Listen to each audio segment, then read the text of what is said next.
अगर आप हिंसा को स्वीकार नहीं करते हैं तो ये आपके लिए नहीं है।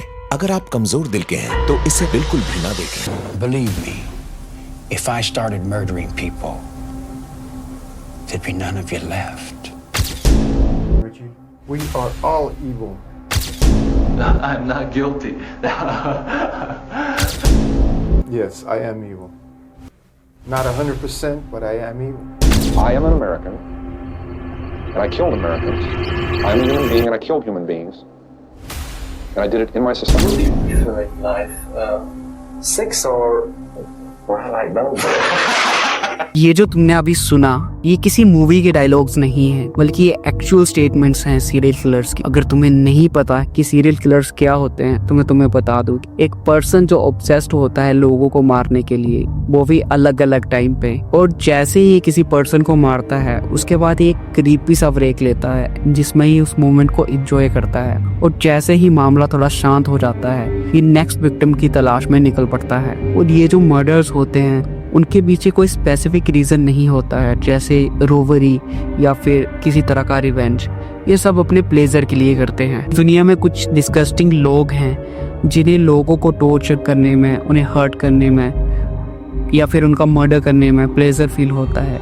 और ये जो सीरियल किलर्स होते हैं इनमें सिमिलरिटी पता क्या है कि ये जब कोई मर्डर करते हैं उसके बाद इनके मन में किसी भी तरह का कोई भी गिल्ट नहीं होता है। इन्हें मज़ा आता है मर्डर्स करने में। तुमने कुछ मूवीज़ देखी होंगी जिसमें सीरियल किलर्स दिखाए होंगे, लेकिन तुमने कभी सोचा है कि सबसे कम उम्र का सीरियल किलर कौन होगा? और तुम्हें जानकर शॉकिंग लगेगा कि दुनिया के सबसे कम उम्र का सीरियल किलर इंडिया से है। ये स्टोरी है दुनिया के सबसे कम उम्र के सीरियल किलर की, जिसने महज 7 साल की उम्र में 3 लोगों की जान ले ली। बिहार, सन 1998। अमरजीत का जन्म बिहार के एक गरीब परिवार में हुआ था। उसके माता पिता लेबर का काम किया करते। वो लोग काफ़ी ज़्यादा खुश थे। अमरजीत का जो बचपन था वो ज़्यादातर अकेला बीता था। उसका कोई दोस्त नहीं था। वो अकेला रहना पसंद करता था। वो दिन भर पेड़ों के ऊपर चढ़ता और गांव में इधर उधर घूमता था। एक दिन अमरजीत ने अपनी माँ बारुल से कहा कि मुझे नए खिलौने चाहिए। तो अमरजीत की जो माँ थी उसने अमरजीत को अपने पास बुलाया और गले लगाकर कहा, बेटा हम गरीब हैं, हम नए खिलौने नहीं खरीद सकते। तो अमरजीत ने धक्का देकर अपनी माँ को दूर कर दिया और नाराज होकर बैठ गया। अमरजीत बहुत ही ज्यादा शॉर्ट टेम्पर लड़का था। वो अक्सर चिड़चिड़ा रहता था, लेकिन घर का अकेला बच्चा होने की वजह से उसकी माँ उसे बहुत ज्यादा प्यार करती थी। वो उसे दुनिया की बुराइयों से बचाना चाहती थी। इसके लिए वो उसे हनुमान मंदिर से एक तावीज़ लाई थी। जब वो तावीज़ लेकर घर पहुंची तो उसने अमरजीत को बताया कि ये तुम्हें दुनिया की बुरी नज़र से बचाएगा। अमरजीत ने जब उस तावीज़ को देखा तो वो मुस्कुराने लगा। उसकी माँ को क्या पता था कि दुनिया के लोगों को खुद को अमरजीत से बचाने के लिए तावीज़ की ज़रूरत पड़ेगी। अमरजीत एक दिन अपने घर के पास बैठा था तो उसके पड़ोस के 2 लड़के उसके पास आए। एक का नाम था राजू और दूसरे का नाम था शंकर। वो दोनों अमरजीत के पास आए और राजू ने अमरजीत से पूछा, तू हमारे साथ नहीं खेलता है क्या? हम तेरे दोस्त नहीं हैं? तो अमरजीत ने रूडली उन्हें रिप्लाई किया कि मुझे पड़ोस के लड़के नहीं चाहिए। अब शंकर ने अमरजीत से कहा कि हम पास के तालाब में नहाने जा रहे हैं। तो अमरजीत ने उन्हें कहा कि मुझे साथ नहीं चलना है। अब शंकर और राजू ने अमरजीत को मनाने की कोशिश की तो अमरजीत जोर से चिल्लाया और कहा कि तुम लोगों को एक बारी में समझ नहीं आती है क्या? मैंने कहा ना मुझे नहीं चलना है। उन दोनों ने अमरजीत को कभी इतने गुस्से में नहीं देखा था। ये देखकर वो दोनों डर गए और वहाँ से भाग गए। जल्दी ही उसके माता पिता ने भी ये नोटिस किया कि उसके बिहेवियर में चेंजेस आए हैं। वो शांत रहने लगा है। वो एक जगह बैठा रहता है, ना कुछ देखता है ना किसी से बात करता है, बस अकेला रहना पसंद करता है। उन्हें क्या पता था कि यही शांत लड़का आगे जाकर मासूम लोगों की जान लेगा। अमरजीत के घर की कहानी तब बदली जब उसकी बुआ मीना उसके घर आई। उसने पारू से कहा कि एक गुजारिश है, मुझे 1 महीने के लिए पटना जाना है, क्या तुम मेरे बेटे को अपने पास रख सकती हो? मीना ने कहा कि 1 महीने के लिए? अरे हमारे पास तो खुद के लिए पैसे नहीं है, तो हम एक और बच्चे को कैसे संभालेंगे? तो मीना ने कहा कि तुम चिंता मत करो, मैं अपनी सैलरी में से तुम्हें पैसे भेज दूंगी और तुमसे ज़्यादा भरोसा मैं किस पर कर सकती हूँ। पारुल ने मजबूरी में आकर उसकी बात मान ली, लेकिन उसे क्या पता था कि उसका ये फैसला उसकी ज़िंदगी हमेशा के लिए बदल देगा। अब मीना जो थी वो अपने बेटे को पारुल के पास छोड़कर चली गई, लेकिन पारुल को अगले दिन बाजार जाना था तो वो उस छोटे बच्चे को 7 साल के अमरजीत के पास छोड़कर चली गई। लेकिन अमरजीत के अंदर की डार्कनेस बाहर आने वाली थी। उसने पहले उस बच्चे के कान खींचे और उसके बाद उसे पिंच किया। जब वो बच्चा रोने लगा तो उस शोर से इरिटेट होकर उसने उस बच्चे का गला दबा दिया और उसे मार दिया। वो बस यही नहीं रुका, वो उस बच्चे को खेत में ले गया और ईंट से उसका सर कुचल दिया। जब पारुल घर वापस आई तो उसने अमरजीत से पूछा कि बच्चा कहाँ है, तो अमरजीत ने कहा कि चलो मैं तुम्हें उसके पास ले चलता हूँ। वो अपनी माँ को खेत में ले गया और उसने कहा कि ये बहुत शोर कर रहा था तो मैंने इसका सिर कुचल दिया। पारुल को समझ नहीं आ रहा था कि कैसे 7 साल का बच्चा किसी को इतनी बेरहमी से स्मैश कर सकता है।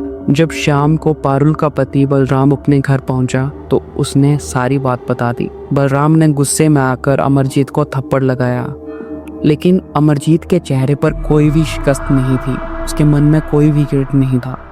जब 1 महीने बाद मीना वापस आई तो उसने पारुल से अपने बेटे के बारे में पूछा तो पारुल ने उससे झूठ कह दिया। उसने कहा कि ये एक एक्सीडेंट था और बलराम ने उसे पुलिस में रिपोर्ट ना करने के लिए मना लिया। और अमरजीत छुपकर ये सारा तमाशा देख रहा था और अंदर ही अंदर मुस्कुरा रहा था, एक खुशी मना रहा था। 1 साल बाद अमरजीत की जिंदगी में एक नई कहानी शुरू हुई, लेकिन इस बार एक नई जिंदगी का आना उसके अंदर के शैतान को और बड़ा बनाने वाला था। पारुल ने एक प्यारी सी बच्ची को जन्म दिया था, पूरे परिवार में खुशी का माहौल था, लेकिन एक इंसान था जो इस खुशी का हिस्सा नहीं बन पा रहा था, अमरजीत। अमरजीत अपनी बहन के साथ अपने कनेक्शन को समझ नहीं पा रहा था। उसकी ब्लैंक नज़र और चुप रहना कुछ और ही कहानी बता रही थी। अमरजीत अपनी बहन को घंटों घंटों तक देखता रहता, बिना एक शब्द कहे। उसके चेहरे पर ना तो खुशी थी और ना ही प्यार था, तो एक ब्लैंक एक्सप्रेशन। एक दिन पारुल ने एक छोटा सा नैप लेने का सोचा तो उसने अमरजीत से कहा कि वो अपनी बहन का ध्यान रखे, मैं थोड़ी देर में उठ जाऊंगी। लेकिन जैसे ही पारुल उठी तो उसने देखा कि अमरजीत के चेहरे पर एक अलग सी मुस्कान थी, एक अजीब सी मुस्कान, एक शैतानी मुस्कान। ये देखकर उसका दिल घबरा सा गया। उसने देखा कि उसकी बेटी की लाश पालने में पड़ी हुई है। उसके मन में सिर्फ एक ही सवाल था कि मेरा बेटा ये कैसे कर सकता है। जब पारुल और उसके पति ने अमरजीत से पूछा कि तुमने अपनी बहन को क्यों मारा, तो अमरजीत का जवाब सिर्फ 3 शब्दों में था, जस्ट लाइक दैट। वो जवाब नहीं, एक ऐसी सच्चाई थी जो उसके माँ बाप को हिला कर रख गई। उसने बिना किसी गिल्ट, बिना किसी पछतावे के अपनी बहन का खून कर दिया था। पड़ोसियों ने पारुल और उसके पति को सलाह दी कि अमरजीत को पुलिस के हवाले कर दे, लेकिन माँ बाप का दिल उसके जुर्म के आगे अंधा हो गया था।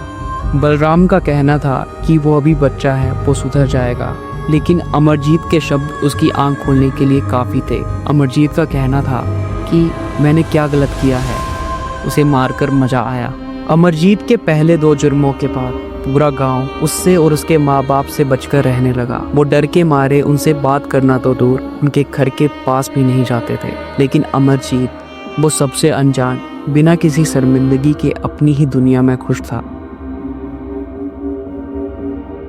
एक दिन अमरजीत गांव के प्राइमरी स्कूल के पास से गुजर रहा था जब उसने एक मासूम सी रोती हुई आवाज़ सुनी। वो आवाज़ उसे क्लासरूम के अंदर ले गई। उसने वहां देखा कि एक छोटी सी बच्ची कुछ सीट्स में लिपटी हुई सो रही है। अमरजीत के मन में क्या चल रहा था ये कोई नहीं जानता था, लेकिन थोड़ी ही देर के बाद चुनचुन देवी जब बाजार से वापस आई तो उसने देखा कि उसकी 8 महीने की बेटी खुशबू वहाँ नहीं है। वो तुरंत ही समझ गई कि ये अमरजीत का काम है। वो रोते हुए अमरजीत के पास गई और उसने पूछा कि मेरी बेटी कहाँ है, तो अमरजीत ने बिना किसी एक्सप्रेशन के और क्रीपी सी स्माइल के साथ जवाब दिया, मैंने उसे मार दिया। तीसरी बार लोगों ने अमरजीत के जुर्म को नज़रअंदाज नहीं किया। उन्होंने अमरजीत को पकड़ा और पुलिस के पास दे दिया और उसके माता पिता कुछ नहीं कर सके। वो सिर्फ सिर झुकाए वहां खड़े रहे। साइकेट्रिक्स ने जब अमरजीत का इवैल्यूएशन किया तो पता चला कि उसे कंडक्ट डिसऑर्डर है। उसके दिमाग में केमिकल इम्बैलेंस है जिसकी वजह से उसे दूसरों को मारने में मजा आता है। उसकी नज़रों में सही और गलत में कोई फर्क नहीं है, ना ही कोई पछतावा। पुलिस का मानना था कि अमरजीत ने छोटे बच्चों को टारगेट किया क्योंकि वो उससे छोटे थे और उसके खिलाफ नहीं लड़ सकते थे। अमरजीत को मर्डर के लिए दोषी पाया गया, लेकिन उसकी उम्र कम होने की वजह से उसे चिल्ड्रन होम में रखा गया। वो वहाँ पर तब तक रहा जब तक वो 18 साल का नहीं हो गया। लेकिन ये कहानी यही खत्म नहीं होती। रिपोर्ट्स के मुताबिक अमरजीत ने अपना नाम बदलकर समरजीत रख लिया है और हो सकता है कि आज वो इंडिया की सड़कों में आपके आसपास घूम रहा हो। ये कहानी एक वार्निंग है, कभी कभी मासूम चेहरे के पीछे एक शैतान छुपा होता है। इस कहानी में अमरजीत के माता पिता की गलती ये थी कि उन्होंने उसके पहले जुर्म को छिपाने की कोशिश की और इस गलती ने 2 मासूम बच्चों की जान ले ली।